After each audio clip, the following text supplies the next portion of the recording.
Well,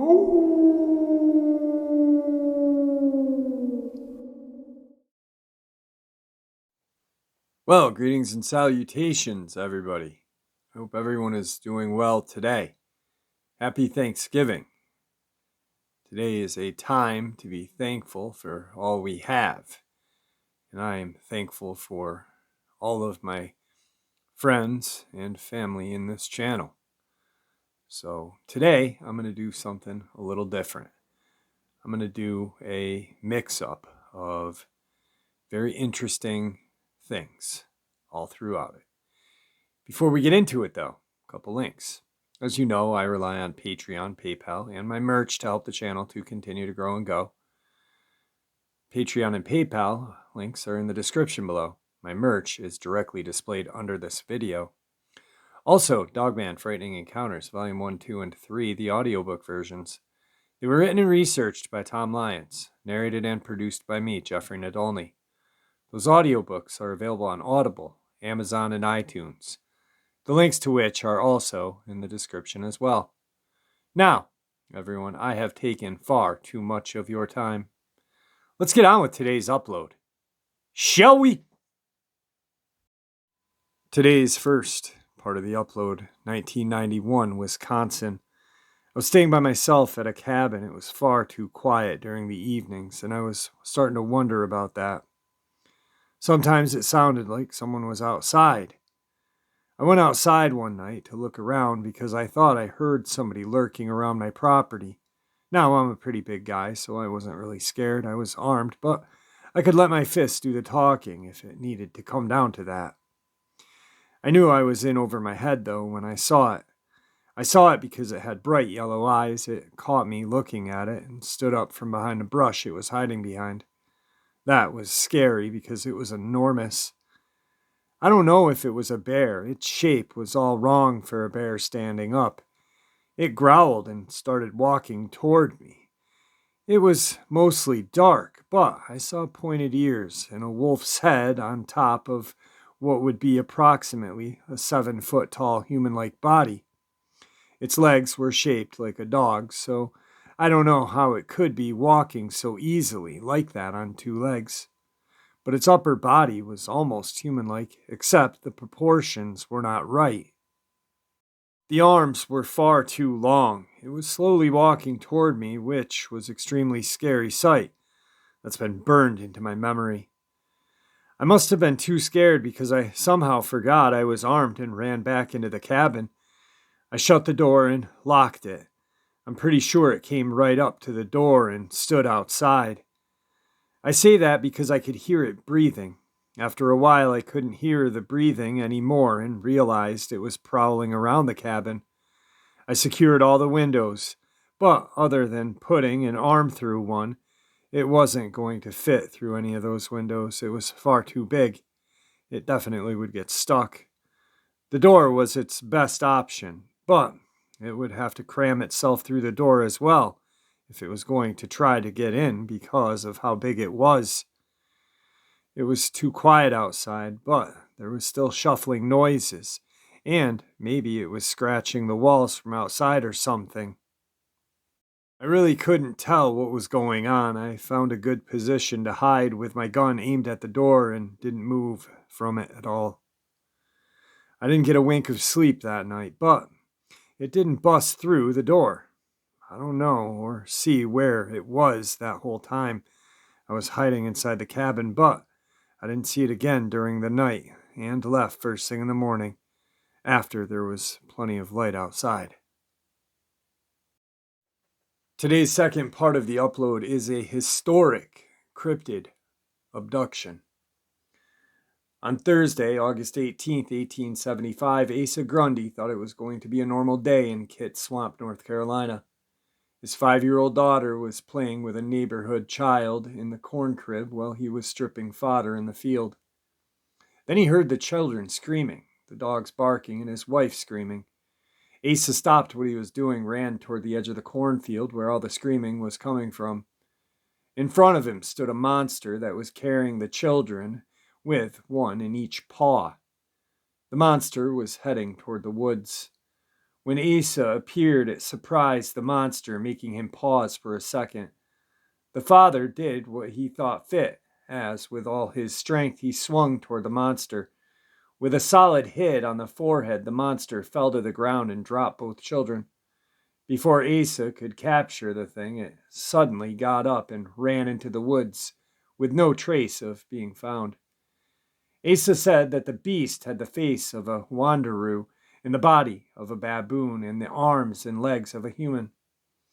He claims that for the last few weeks, a strange being had been preying upon poultry, garden vegetables, green corn in an alarming amount.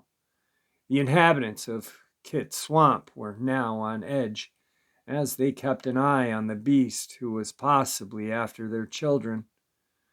Two particular residents were keeping a very close eye out for the monster.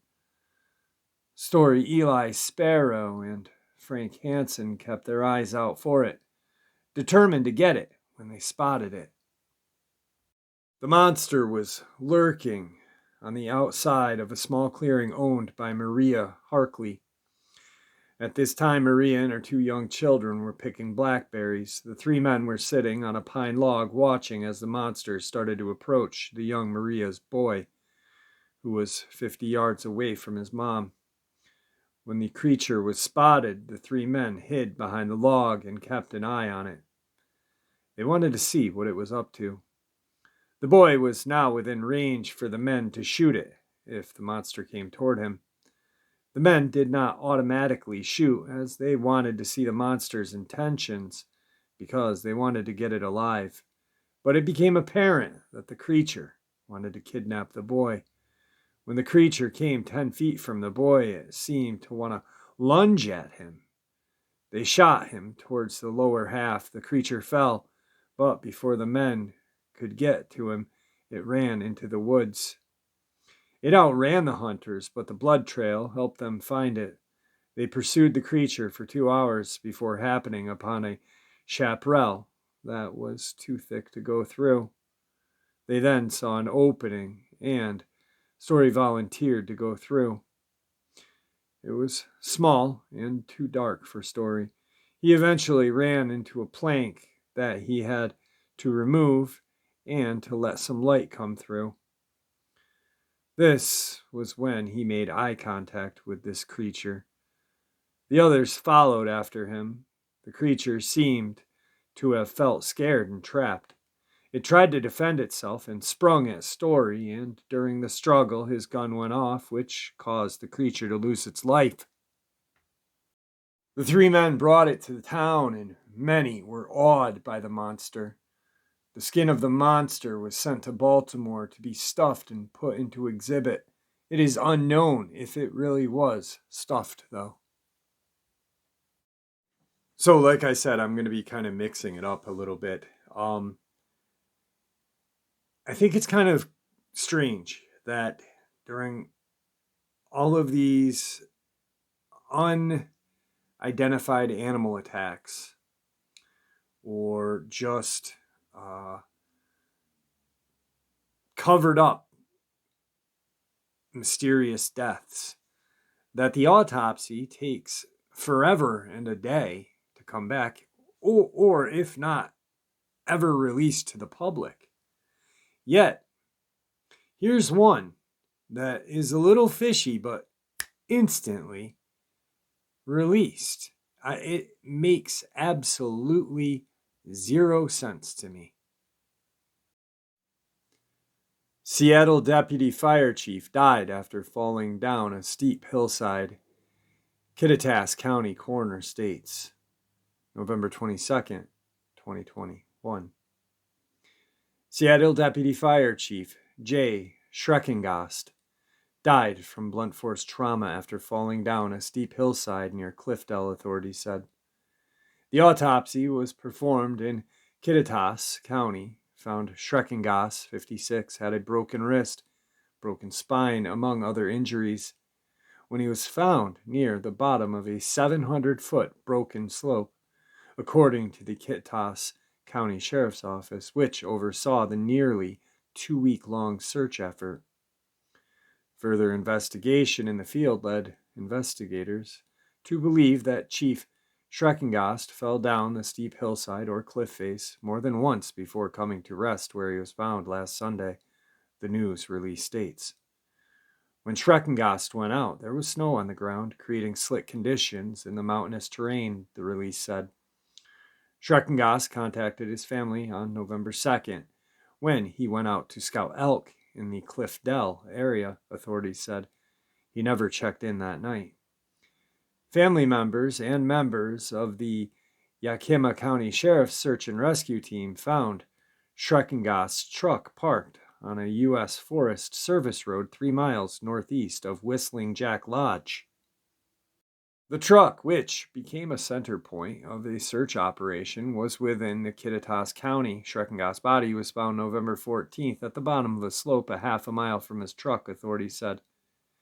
Investigators believe Schreckengost slipped or fell partway down the slope to a point where he couldn't climb up or go down safely, the release said. He likely fell again and was fatally injured. His body was in an area of thick brush and required technical climbing equipment to get to it. Mountain rescuers from several teams located him. They were a part of a massive search effort that included Schreckengost's fellow Seattle firefighters and more than 60 agencies from around the state. Seattle firefighters brought Schreckengost's body back to Seattle on Friday, the release said. So this year, we all know there's been multiple unexplained deaths, and poor family in California, father, mother, daughter, baby daughter, and dog were all mysteriously found dead and blamed on hyperthermia, which is nuts because all 4 wouldn't die from literally being cooked alive. But the autopsy took almost 3 months to come back. Autopsy on Christopher Whiteley. I mean, just numerous people. And Jimtown Road, Amber Miller, Tony Aarons. I mean, they took forever. Well, this poor guy was missing on the 2nd, reported missing on the 2nd. They found him on the 14th. And by the 22nd, they had an autopsy report like that. A week later. Is that because there was nothing fishy about that? Is it because he was a fireman? Who knows? Who knows, honestly? I feel terrible for the man's family, and it's a terrible way to pass. But isn't it always a terrible thing when a person passes away in the woods, lost, hurt, whatever? But yet, this autopsy took a week, if that. If that. And that makes no sense. Now, something smells fishy to me, and it's not this case. It's all the other cases that just were almost purposely, we didn't hear anything. I mean, it took 3 months almost for that poor family for us to even get a BS autopsy report, which I am 99.9% sure that isn't the real reason. I'm so sure that they were attacked and the government, local, federal, state, didn't want it to come out because it was a family, a young family, and their dog. I mean, make sense of it. But this is just another piece of the government's cover-up. Today's 4th part of the upload is a place about 45 minutes from my house, and I am going to go there this spring and summer to do an on-location shoot. It is the Bennington Triangle, and There has been many disappearances and different stories of creatures living out there, whether it be Dogman or Sasquatch, both. It's a very strange and unusual place, and I wanted to include it in this kind of mix match of uh, events and encounters for Thanksgiving. So let's get into it. 1945, a 5-year span of disappearances began in Bennington Triangle, nicknamed for an area of forest and mountains in southwestern Vermont with the vanishing of Mitty Rivers, a 74-year-old local hunting guide. Rivers led a party of 4 hunters around the area of Hell Hollow in the southwest woods of Glastonbury before he was suddenly lost. After an unsuccessful initial search, many still believed that this knowledgeable woodsman would be able to survive and soon surface in town. However, this was not the case. Soon, more than 300 concerned locals and United States Army soldiers dispatched from Massachusetts, Fort Devens, combed through the vast wilderness for 8 days, turning up not a single shred of evidence as to where the whereabouts of Rivers was. The following year saw arguably the most infamous missing persons case in the history of Vermont, the disappearance of Paula Weldon. Weldon was an 18-year-old student from Bennington College who decided to hike a leg of the long trail during Thanksgiving break when most of her peers had returned home for the holiday. Last seen on Sunday, December 1st, 1946, wearing easy-to-spot red and entering the long trail near Glastonbury Mountain.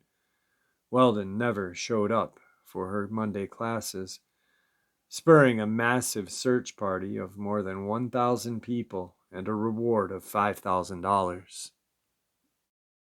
Despite the large turnout, numerous aircraft utilized, and a variety of assisting law enforcement departments, no clues to her fate were ever discovered. Many, including Weldon's father, criticized the authorities for lack of sophisticated methods in handling the case, which actually served as the catalyst for the founding of the Vermont State Police 7 months later. The case remains open to this day, exactly 3 years to the day after the vanishing of Paula Weldon. The Bennington Triangle saw one of its more seemingly supernatural disappearances. That day, a 68-year-old man named James Tedford boarded a bus to Bennington after visiting relatives in St. Albans, Vermont. Numerous eyewitnesses, including the driver, later confirmed that Tedford had been in his seat as late as the last stop before Bennington. Yet when the bus finally pulled into Bennington, Tedford was nowhere to be found. After he implausibly vanished into thin air while inside a moving vehicle, baffled passengers noted that Tedford's luggage and an open bus timetable remained on his seat. If the witnesses are correct, Tedford would have disappeared from his seat as the bus was traveling down Route 7 through the Bennington Triangle. Nearly a year later, in mid-October 1950, 8-year-old Paul Jepson went missing. He was last seen happily playing in a family pickup truck by his mom, who left to tend to the pigs at the dump where she and her husband were caretakers. Then he vanished without a trace. In addition to the hundreds assembled for a search party, a New Hampshire sheriff brought in a bloodhound to sniff out the missing boy. The dog was able to pick up his scent but abruptly lost the trail at a nearby crossroads, suggesting a possible abduction by a motorist. As the case dragged on without resolution, some suggested that Jepson met an early demise at the hands of his parents and was dinner for the pigs. But in keeping with the eerie feeling of the Bennington Triangle, the boy's father told the Albany Times-Union that it was perhaps the lure of the mountains that pulled in his missing son, as the boy had talked of nothing else for days prior to the disappearance. Only about 2 weeks later, 53-year-old Frida Langer, an experienced hiker and survivalist familiar with the area, went missing on the Somerset area of the Long Trail bordering East Glastonbury. After hiking a brief half-mile with her cousin Herbert Esner, Langer fell into a stream and sat back to their camp to change her clothes, where her husband was resting with a hurt knee. But neither her husband nor her cousin ever saw her again. Helicopters from the Connecticut Coast Guard and United States Army in Massachusetts, as well as local aircraft from citizens and the Vermont Aeronautics Commission, helped search for Langer. As many as 400 people, including the Massachusetts National Guard, methodically searched the area, yet found nothing. But soon they did find something, and this became the only known disappearance of the Bennington Triangle, where the body had turned up. 6 months after she went missing, Langer's corpse was found near the Somerset Reservoir. Curiously, an open area that had been searched extensively numerous times in the previous months. Yet, even with a body, the case saw little resolution. The body had decayed so badly that no cause of death could be determined, only fueling further speculation about what kind of disturbing end she may have met. And that place, my friends, is chilling. I went there a while ago. I want to say I was in my 20s, so 20 years ago or so. And it was a day, a cloudy fall day. And we went to my friend and I went to the Bennington Memorial. The area was just creepy. We didn't go in the woods. We just stood there at this parking area. And the feeling that I got was one, I know it's 20 years later, but one that I will not forget. It was almost like I was being watched, and I hate using that because everyone says it, but it was. But yet, it was like whatever was watching me was telling me not to go any further, not to go into the woods. And that was before I even had known about the disappearances of the Bennington Triangle. I mean, we're talking 20 years ago, at least. Probably 25 at the time. So, yeah, definitely a creepy place. But a place that I will be going this spring and or early summer to check out with you guys. So, let's keep our fingers crossed that nothing bad happens during that trip. Today's fifth part of the upload, 1998, Wisconsin. I was driving when I caught sight of something very large, like a dark, shadowy blur coming up. It was night, but I could see by the headlights that it was half on the road and half off. When I got closer, I could see it was a very large animal hunched over something on the road. At first, I thought it was a bear eating something it had just caught and killed. I didn't want to get near it, but it didn't react to me being there, and I started slowing down a little to get a better view. I was distracted by trying to figure out what kind of animal it was. I couldn't recognize it by its shape alone. It looked like a bear from the distance, but closer up it had a German shepherd's head and was down on all fours eating. Closer up it looked more like a deer being eaten. I didn't see something like that every day. That's why I slowed down out of curiosity for a better view. When I got closer, it stopped eating and stood up to look directly at me with fiercely shining yellowish orange eyes. Its fur looked dark black in the night. It had arms like a person's and looked tremendously strong. It towered over my car and growled, but then it reached down to pick up what was left of the deer carcass with one hand and walked away beyond view in the darkness. It had dog's hind legs, but it walked away on two legs at a high speed. The deer looked like an adult, but when that thing was holding it, the size difference between the two of them made the deer look tiny. It had no trouble picking it up and carrying it off with one hand. I was sitting there stunned for the longest time, not sure what I had just seen with my own two eyes. You'd understand the level of fear if you saw what I saw. I'm not ashamed to admit that I went to the bathroom in my own pants when it was standing over my car looking in at me. I was mostly shocked and unable to understand at the time what I was seeing, but it was terrifying as well. Today's final part of the upload.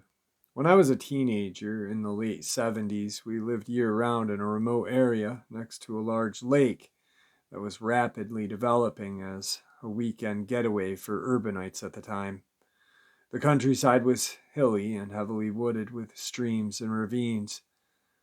The hills have rock outcroppings and caves. By the time I was 14, I was roaming all around out there and often strayed miles from home.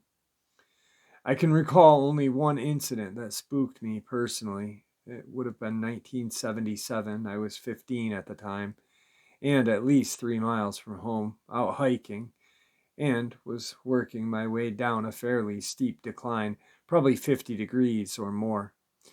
On a day in late fall, its area had several large outcroppings and caves, and there were a few massive trees growing on the slope and some smaller ones.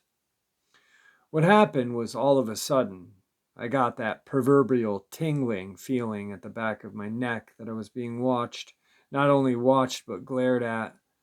By that time in my life, I had already spent many days and nights out camping in the woods and, as I said, hiking, hunting, and fishing. I had never had a sensation like this before. I glanced around a little, but I didn't look up. Whatever or whoever it was, I did not want them to realize that I knew they were there. I felt like that may provoke an attack or something, as odd as that may sound. I had a hunting knife with me, and I put my hand on its hilt. I also found a sturdy stick to use as a club if need be. I quickly made my way down the rest of the slope. I knew that there was a forest trail at the bottom of it, and that the trail intersected a road a half a mile away or so. When I reached that trail, something let out this reverberating yet somehow high-pitched scream back up the hill. Within 100 yards or so from where I was at, I didn't turn back to look, I just took off running. It let out another scream a few seconds later, but my impression was that it had not moved. As I said, the scream was fairly high-pitched, but it had a tremendous volume to it. It just seemed to reverberate all the way down the hill. It was lower pitched and too throaty to be a bobcat, which I've heard many times in the past. We weren't supposed to have mountain lions anywhere in this area, and again the sound seemed lower pitched than the screams I had heard them make on nature shows. But at that time, that is what I chalked it up to being, most likely. I told my family and several of my friends about it. Anyhow, I never went back to that part of the woods without having a loaded firearm with me. A few years later, 1984, I relayed this story to an elderly 80-year-old woman who lived in this area her entire life. She had literally been born within a few miles of where this was located. She was from a large Native American family. She got an odd look on her face and a very serious tone in her voice and told me that I had encountered a dogman. She said that when she was a young girl, probably prior to 1920, she had a brother a few years older than her that came in to her cabin one day very excited about having seen an animal he had never seen before. He had been out in the woods hunting squirrel. The best way to hunt squirrels is to stealthily make your way to an area with lots of large hickory trees, then stay very quiet watching and listening for their movements. He said that's what he was doing when he caught a glimpse of something dark in one of the He said at first he thought it was just a trick of the light because it seemed to be a shadow that moved on its own. He stayed quiet and hidden and watched and listened. The shadow began moving some more and made its way down the tree trunk fairly quickly. He described it as being 4 foot tall, built like a human, but somewhat hunched over, covered in long, dark black or brown hair. When the thing reached the ground, the young man made some sort of sound, perhaps a gasp or a sigh, and suddenly it stood completely upright, moving its head slightly side to side, looking over his way. He described the face as being somewhat human-like but covered with dark fur, and with something of a protruding snout, and the eyes as being very large and light-colored. It had an extremely angry look, even menacing. The thing bolted behind the tree and was gone. A minute or so later, the young man heard a high-pitched scream coming from high up in the trees, which was answered by another scream that came from elsewhere. That was what spooked him and caused him to rapidly leave. After he told his story to the family, the parents got serious and very worried, and reminded and warned the children against these creatures. They described them as being evil forest spirits, not as big as humans, but just as strong, and also cunning and very malicious. The creatures are supposed to be masters of camouflage. Their dark coloration and long fur allow them to hide in the shadows under the trees very effectively. Plus, they have a tendency to only come out at night. The young man saw this thing just shortly before sunset.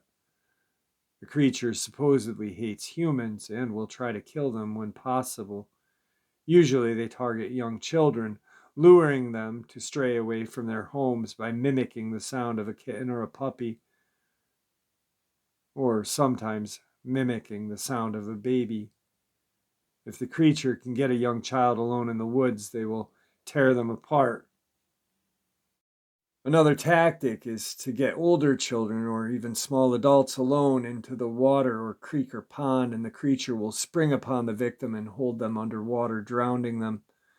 The elderly lady said that their parents warned them that if they see a shadow move independently while out in the woods, you must keep your eyes down and pretend that you don't notice it, but go ahead and leave the area quickly, getting back to a more lightened and open space.